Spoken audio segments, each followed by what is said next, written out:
and discipline and live a life of order, you must first understand what are the rules and regulations, the policy and the procedures of being discipled. You just can't say anything, because anything you say is not discipling. Anything you say is not disciplining you. And so therefore you need to be careful who you allow to speak to you. Because you got to understand that all teaching, all speaking has something to do to either make you do this or make you do that. So it commands us to make disciples and to teach them all things the Lord commands. And therefore, if you're getting some teaching other than what Jesus said, therefore, you are listening to false teachers who are teaching falsely. I wish I had a witness. And so therefore, when you are discipled by false teachers who are teaching falsely, then therefore you are disciplined falsely. And therefore, your world is not really in order. Why? Because true discipleship, true discipline commands you to do something. Amen. Now watch this. Watch this now. True discipleship. Thank you, Brother Willie, all the way from Atlanta, Georgia. He already know where I'm going. And you got to understand, true discipleship tells you that I'm not in the will of God.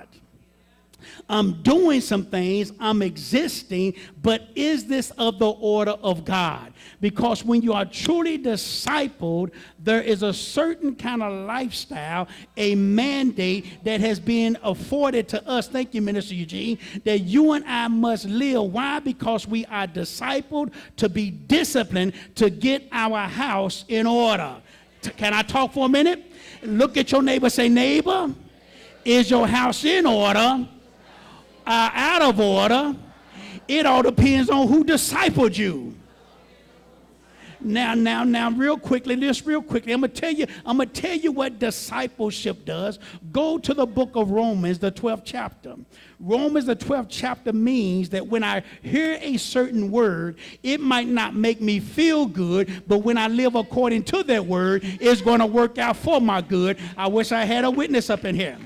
Because what happens when we get false teachers teaching us falsely, we figure just because we Christians, we can say what we want, do what we want to do, and don't be held accountable for the teaching. Talk to me, somebody. Now, in Romans 12 and verse 1, the Apostle Paul is discipling the people in Rome.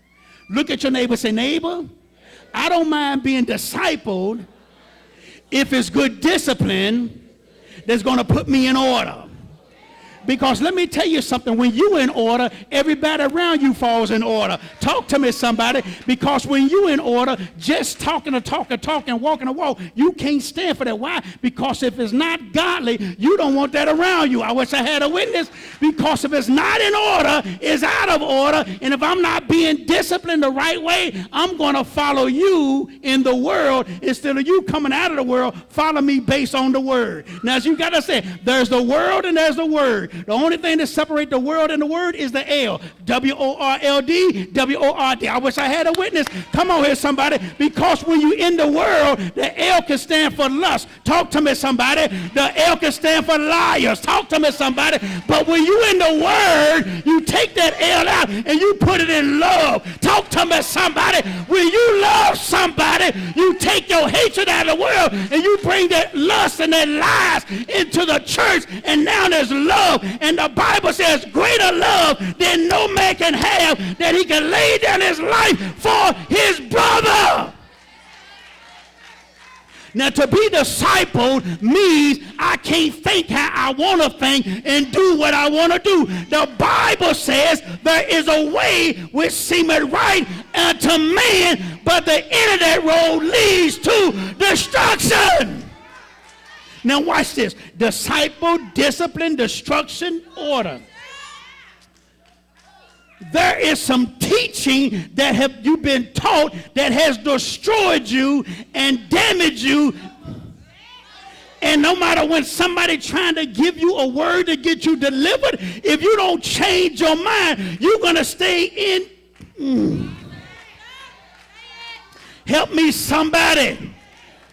If you don't adhere to the discipline, the discipled word that puts your life in order, you're going to continue to be destroyed. Now, Romans 12, look at this. This is what Paul was saying to the people at Rome. Romans 12. He said, I beseech you, or encourage you, or admonish you, brother, by the mercies of God, that you present your bodies as a living sacrifice. Somebody say that's discipline. Trying to get you in order so you can be delivered. I wish I had a witness up in here. Let's say that again. Say, neighbor, that's discipleship, that you can be disciplined to get you delivered.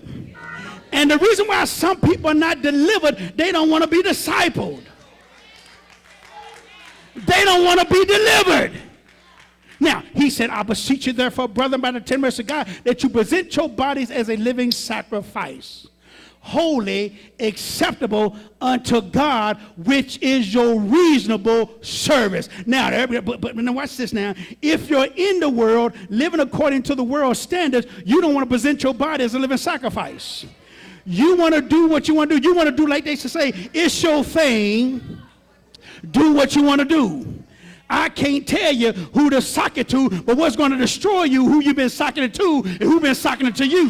Why? Because you have not presented your bodies as a living sacrifice. And you got to say, God will not dwell in an unclean temple, because the opposite of holy is unholy. And 1 Peter 1:16 says this, since it is written, be ye holy, for I am holy.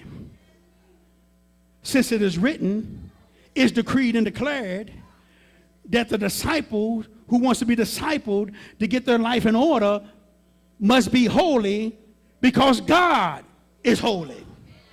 Now watch this. Now this is some hard sayings. Now why you heard people say, when in Rome, do as who do? The Romans. You see, what's going to hurt you is doing what the Romans do, serving the Romans God.